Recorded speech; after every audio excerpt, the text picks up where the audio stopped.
Hi hello welcome to our channel. నేను మీ సిరి. ఈరోజు మనం చెప్పుకోబోయే కథ ప్రియా నీదాన్ని పార్ట్ 167. ఇక కథలోకి వెళ్ళిపోదాం. మనం బ్యాక్ డోర్ నుంచి లోపలికి వెళ్ళాలి అని ఇద్దరు అక్కడి నుంచి వెనక వైపుకు వచ్చి ఆ హాస్పిటల్ మెయింటైన్ చేసే అతనికి కాల్ చేసింది. అతను వెనక నుంచి లోపలికి తీసుకెళ్లాడు అవని వాళ్ళని. అప్పటికే కింద ఫ్లోర్ అంతా ధ్వంసం చేశారు. అది చూడగానే తల పగిలిపోతున్నట్టు అనిపించింది అవనికి. విండో గ్లాస్ డోర్స్ సగం సగం పగిలి ఉన్నాయి. అదంతా చూసి అవని కళ్ళల్లో నీళ్లు. పేషెంట్స్ అంతా లోపల ఉన్నారు. ఆ వార్తలు విని వాళ్ళు భయపడుతున్నారు ఏమవుతుందో అని.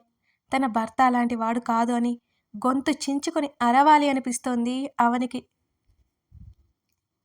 పేషెంట్స్ వెళ్ళిపోతామని గొడవ చేస్తున్నారు. అవనికి ఏడుపు వస్తోంది. ఏం చేయాలో అర్థం కావడం లేదు. 2 రోజులు ఉండమని, ఏదైనా తేడా జరిగితే అలాగే వెళ్ళిపోమని వాళ్ళతో చెప్పింది అవని.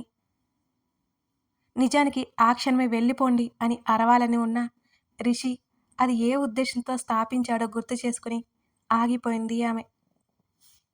అతను ఎందరో ప్రాణాలను నిలబెట్టడానికి సహాయపడ్డాడు. అదంతా ఈ మనుషులకి అవసరం లేదా?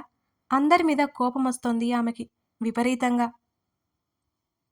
కాసేపటికి ప్రభు అక్కడికి వచ్చాడు. అతను అప్పటికే రిషిని కలిసొచ్చాడని తెలిసింది. ఆ ఫౌండేషన్ టాప్ ఫ్లోర్లో ఉన్న రిషి క్యాబిన్లో కూర్చుని తల పట్టుకుంది అవని. తలుపు తెరిచిన శబ్దానికి తల ఎత్తి చూసింది. ప్రభు కనిపించగానే ఆమెకు కాస్త ధైర్యంగా అనిపించింది. అప్పటికే ప్రదీప్ ప్రతిమ విషయం తెలుసుకుని ఫోన్లు చేస్తున్నారు. ఆమె మాట్లాడే పొజిషన్లో కూడా లేదు. అవని ఏడుస్తున్న ఆమె దగ్గరికి వచ్చి, భయపడకు, ఏం కాదు అని నచ్చజెప్పసాగాడు ప్రభు. ముందు ఇదంతా ఏంటి ప్రభు? నాకేం అర్థం కావడం లేదు. ఇక్కడంతా ఇంత గందరగోళంగా ఎందుకుంది? ఇదంతా ఇంత జరుగుతుందని నాకు తెలియదు. ఆమె చేతుల్లో ముఖం దాచుకుని ఏడవసాగింది. ఆఫీస్ దగ్గర కూడా ఇంతే. నేను వెళ్ళి సెట్ చేసి వస్తున్నాను అనగానే ఆమె నివ్వెరబోయింది. ఏం చేయాలి ప్రభు? నాకేం అర్థం కావడం లేదు అవని భయంగా చూసింది. అంకుల్ వాళ్ళు ఇప్పుడే స్టేషన్కి వెళ్ళారు. అక్కడికి వచ్చారు. నేను కలిసి ఇక్కడంతా గందరగోళంగా ఉందని వస్తున్నాను. నువ్వు బయటికి రావద్దు. నేను నచ్చజెప్పి పంపిస్తాను. ఆమెకి ధైర్యం చెప్పి ప్రభు బయటికి వెళ్ళాడు. రిషి ఏ తప్పు చేయలేదని, తప్పు చేస్తే ఆ విషయం తెలిస్తే శిక్ష పడిన తర్వాత ఏదైనా చేయండి అని, అప్పటి వరకు రియాక్ట్ అయితే పోలీసులని పిలవాల్సి వస్తుంది అని బెదిరించి అక్కడి నుంచి మీడియాని జనాల్ని పంపించాడు ప్రభు. ఆ తర్వాత మళ్ళీ ప్రభుతో పాటు పోలీస్ స్టేషన్కి బయలుదేరింది అవని. అక్కడ ధర్నా చేస్తూ కనిపించారు మహిళలు. అవనిని గుర్తుపట్టి ఆమెను చుట్టుముట్టారు. ప్రభు డ్రైవర్ ఇద్దరు బలవంతంగా అవనిని దగ్గరికి రాకుండా చేసి ఆమెని లోపలికి తీసుకెళ్ళిపోయారు. అప్పటికే లాయర్తో మాట్లాడుతున్నాడు రిషి. మళ్ళీ అవని అక్కడికి రావడం చూశాడు అతను. అవని కూడా వాళ్ళ దగ్గరికి వెళ్ళింది. అసలు ఏం జరుగుతుందో, ఏం జరిగిందో క్షుణ్ణంగా చెప్పమని లాయర్ అడుగుతున్నాడు. రిషి చెప్పడానికి సిద్ధమై అవని వైపు ఒకసారి చూశాడు. చెన్నై నుంచి వచ్చే రిషి నేరుగా ఆఫీస్కి వెళ్ళాడు. క్లయింట్ మీటింగ్ అయిపోయిన తర్వాత హెల్త్ మినిస్టర్ని కలవడానికి వెళ్ళాడు. అక్కడ ఆయన ద్వారా ఫౌండేషన్కి అందిన చెక్ తీసుకుని రిటర్న్ వచ్చాడు. అటునుంచి అటు ఫౌండేషన్కి వెళ్ళి రెస్టారెంట్లో లంచ్ చేసి ఇంటికి బయలుదేరాడు రిషి. అతని ఫ్లైట్ సాయంత్రం ఉంది.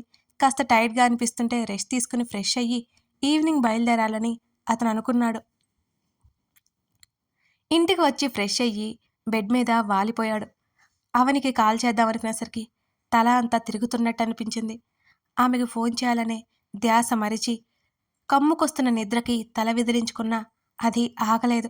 మత్తుగా మంచం మీద వాలిపోయాడు రిషి. ఆ తర్వాత సాయంత్రం ఎప్పుడో అతనికి కొంచెం కొంచెం మెలకువ వచ్చింది. అప్పటికే పోలీసులు వచ్చి ఉన్నారు అక్కడికి. సబిత మాటలు వినబడుతున్నాయి. బలవంతంగా పోలీసులు అతన్ని నిద్రలేపుతున్నారు. అదంతా తెలుస్తూనే ఉంది. నెమ్మదిగా కళ్ళు తెరిచాడు. వాళ్ళు ఏదేదో మాట్లాడుతున్నారు. అతనికి ఏం వినిపించడం లేదు. అతను సరాసరి పోలీస్ స్టేషన్కి తీసుకెళ్లారు. సబిత కూడా ఉంది అతనితో పాటు. కానీ ఆమె రూపం కూడా స్పష్టంగా కనిపించలేనంత మత్తులో ఉన్నాడు రిషి. అతని నుంచి బ్లడ్ శాంపిల్స్ తీసుకుని బ్లడ్ టెస్ట్ చేశారు. తర్వాత సవితను హాస్పిటల్కి తీసుకెళ్తున్నట్టు అర్థమైంది అతనికి. అతను నార్మల్ అయ్యేసరికి రాత్రి అయిపోయింది. అప్పటికే తన తండ్రి, తన మావయ్య వచ్చి ఉన్నారు అక్కడికి. అప్పుడే అతనికి విషయం తెలిసి నిర్ఘాంతపోయాడు. సరిగ్గా అదే సమయంలో రాకేష్ వచ్చాడు. తన తండ్రి, తన మావయ్య వెళ్ళిపోయిన తర్వాత రాకేష్కి చెప్పి అవనితో కాల్ మాట్లాడించాడు. ఆమె మాటలు వింటూనే పక్కనే ఉన్నాడు రిషి. ఆ విషయం తెలిస్తే నైట్ అంతా నిద్రపోదు, ఏడుస్తూనే ఉంటుందని అతనికి తెలుసు. అప్పటికప్పుడు వచ్చేయాలని ప్రయత్నం చేస్తుంది. అవని ఎక్కువ న్యూస్ చూడదు కాబట్టి అదంతా అవని వరకు చేరదేమో అని అతను అనుకున్నాడు. అదే జరిగింది. జరిగింది మొత్తం చెప్పిన తర్వాత నేను తిన్న ఫుడ్లో ఏదో అయి ఉంటుంది అన్నాడు రిషి భారంగా.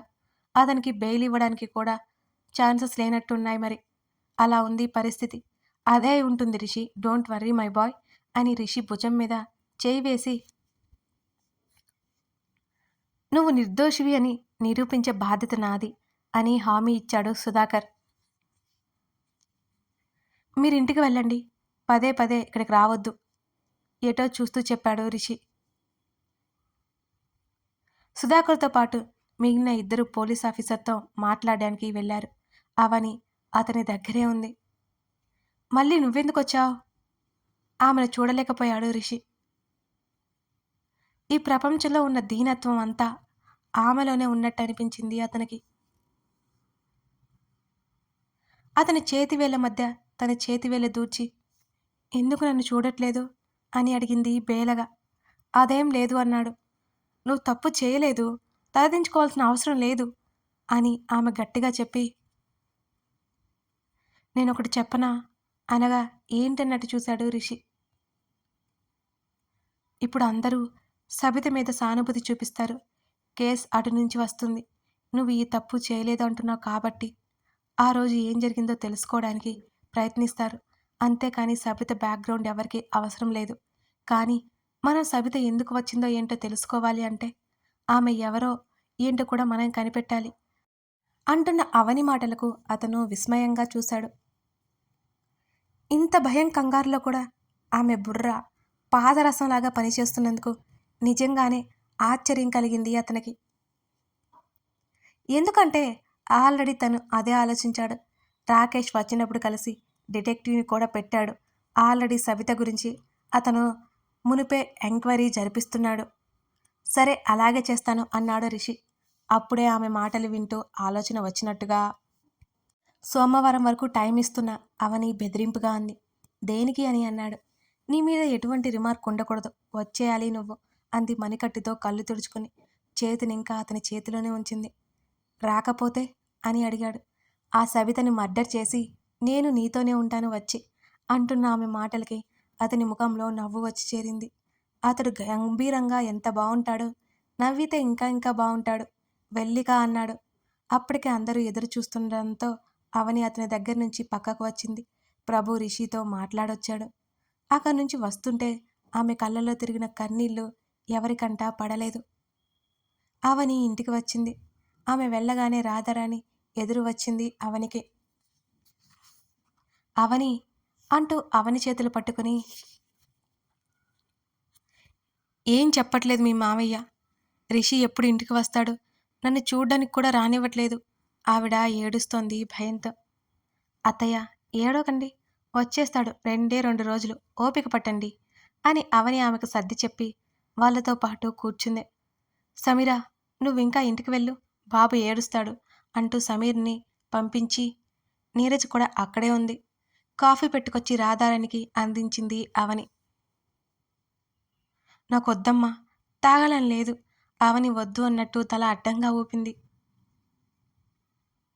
అవని ముఖం చూడు ఎలా వాడిపోయిందో, కాఫీ తీసుకుంటే కాస్త రిలీఫ్గా ఉంటుంది అంటూ బలవంతంగా ఇచ్చింది అవని రహదారానికి. డ్రైవర్ లోపలికి రావడంతో ఏంటి అన్నట్టు చూసింది అవని. కుక్క పిల్లని తీసుకొచ్చాడు, వాళ్ళు వెళ్తున్నారని ఆ ఇంటి మెయిడ్ని చూసుకోమని చెప్పారు, అది ఉండట్లేదని తిరిగి తీసుకొచ్చారు.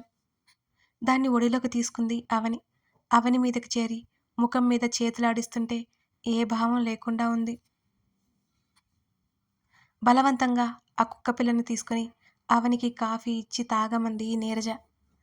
అవని, నా కోసమమ్మా అని నీరజ అడుగుతుంటే కాఫీ కప్పు తాగేసి పక్కన పెట్టి వెనక్కి వాలింది.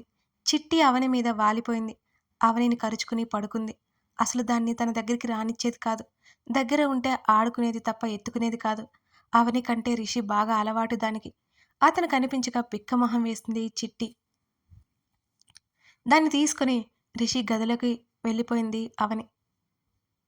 సమయం ఎంతో నిదానంగా గడుస్తున్నట్టు అనిపించింది ఆమెకి. ఏడుపు ఉబికి ఉబికి వస్తోంది. రాకేష్ అవనికి కాల్ చేశాడు. చెప్పు రాకేష్ అంది లిఫ్ట్ చేసి.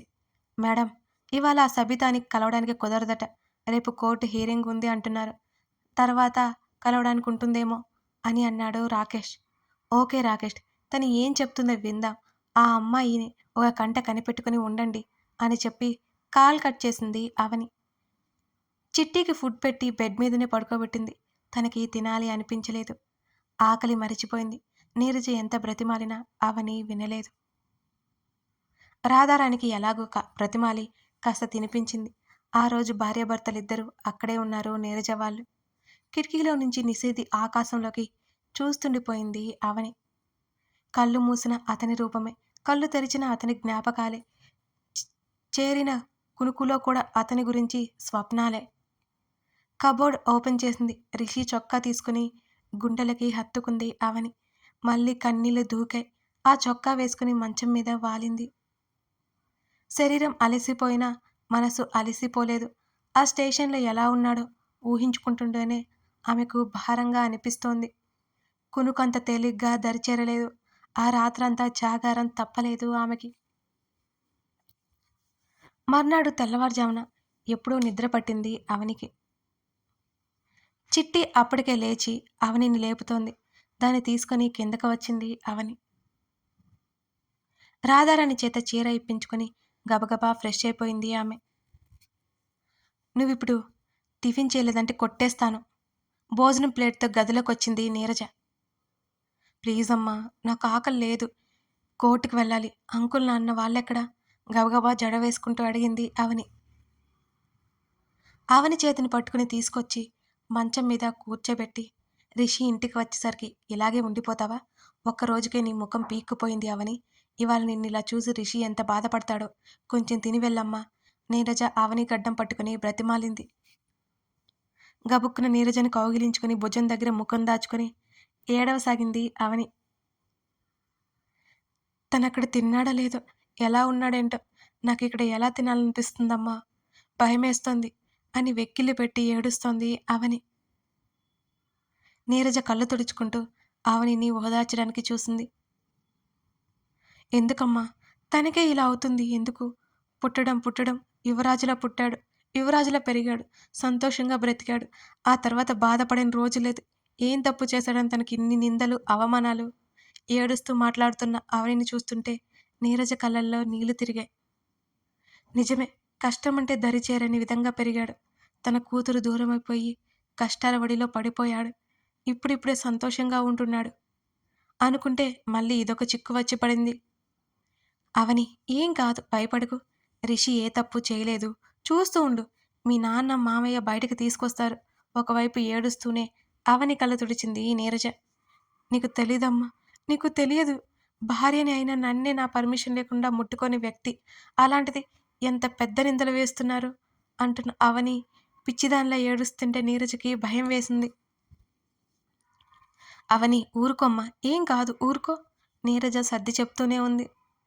తప్పు చేయని వాళ్ళకి ఎంతమందికి శిక్ష పడలేదమ్మా, ప్లీజ్ అమ్మా, నేను తినలేను, నన్ను ఫోర్స్ చేయకు ప్లీజ్ అని అక్కడి నుంచి గబుక్కున బాత్రూంలోకి వెళ్ళిపోయింది.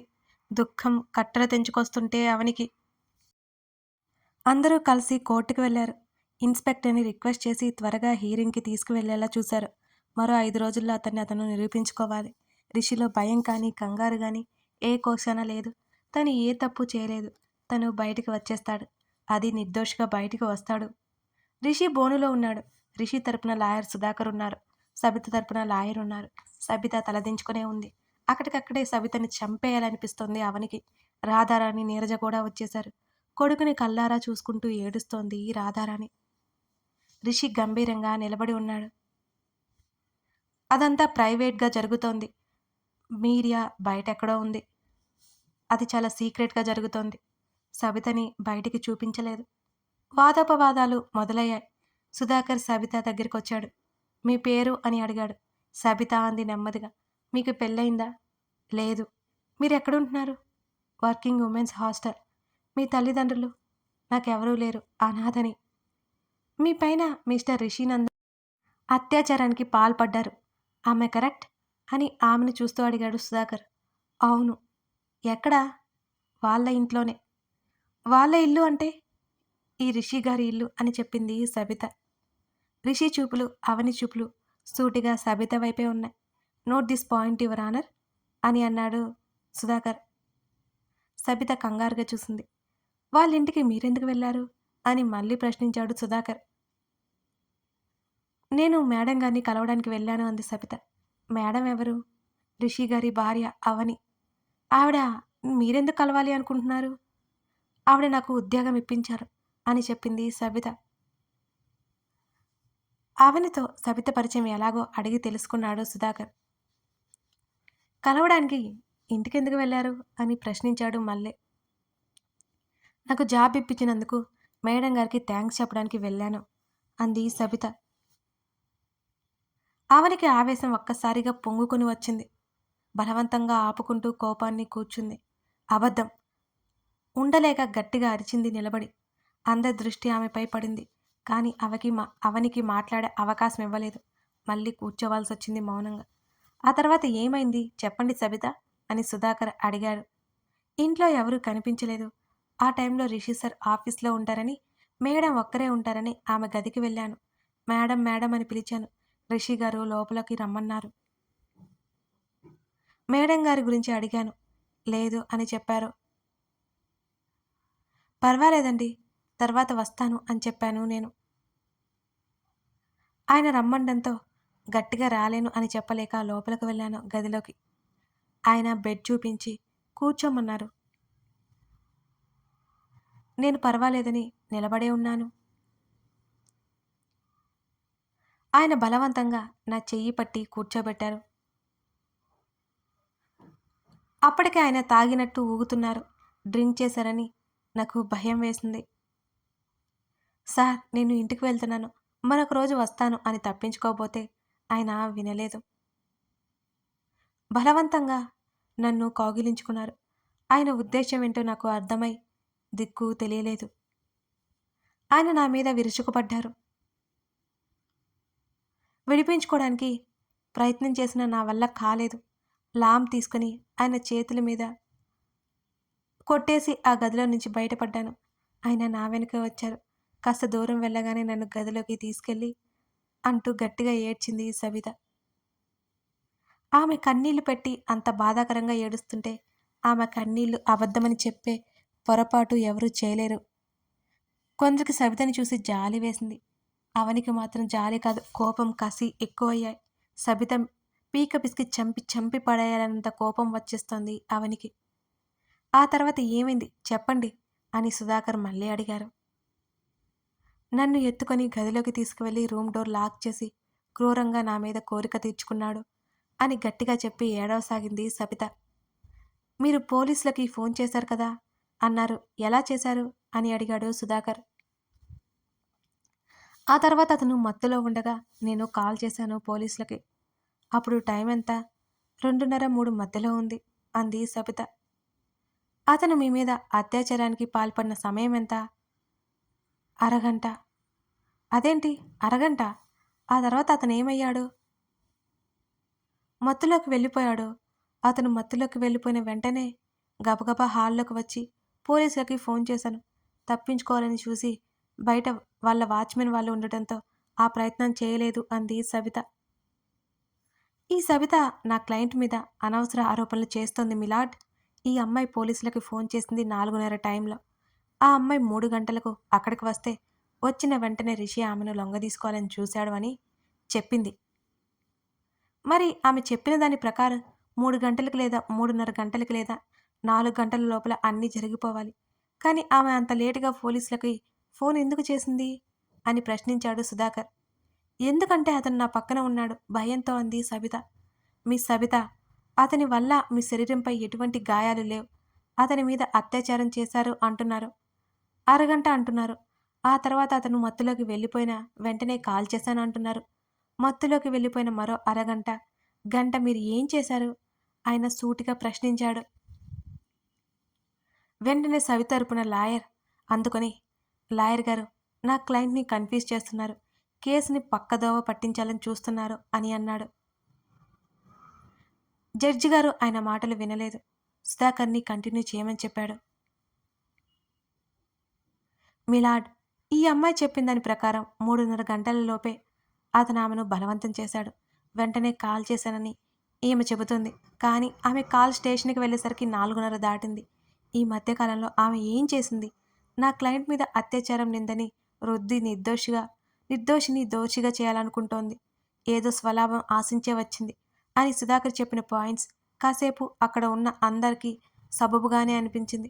వెంటనే సబ్ తరపున లాయర్ లేచి, ఆమె మీద అత్యాచారం జరిగినట్టు డాక్టర్ సర్టిఫై చేసిన రిపోర్ట్స్ జడ్జి గారికి చేర్చాడు. కథ కొనసాగుతోంది. కథ నచ్చితే లైక్ చేయండి. అలాగే సబ్స్క్రైబ్ చేసుకోండి. మీ లైక్స్, మీ కామెంట్స్, సబ్స్క్రిప్షన్ చూసి నాకు ఇంకా వీడియోస్ పెట్టాలనే ఉత్సాహం వస్తుంది. మర్చిపోరు కదూ! మీ లైక్స్ వల్ల మన స్టోరీ మరికొందరికి చేరుతుంది. మర్చిపోకుండా లైక్ చేయండి. మీకు చిన్న కామెంట్ అయినా పెట్టేయండి మీకు వచ్చింది. Thank you for watching this video. మరో ఎపిసోడ్తో మళ్ళీ కలుద్దాం.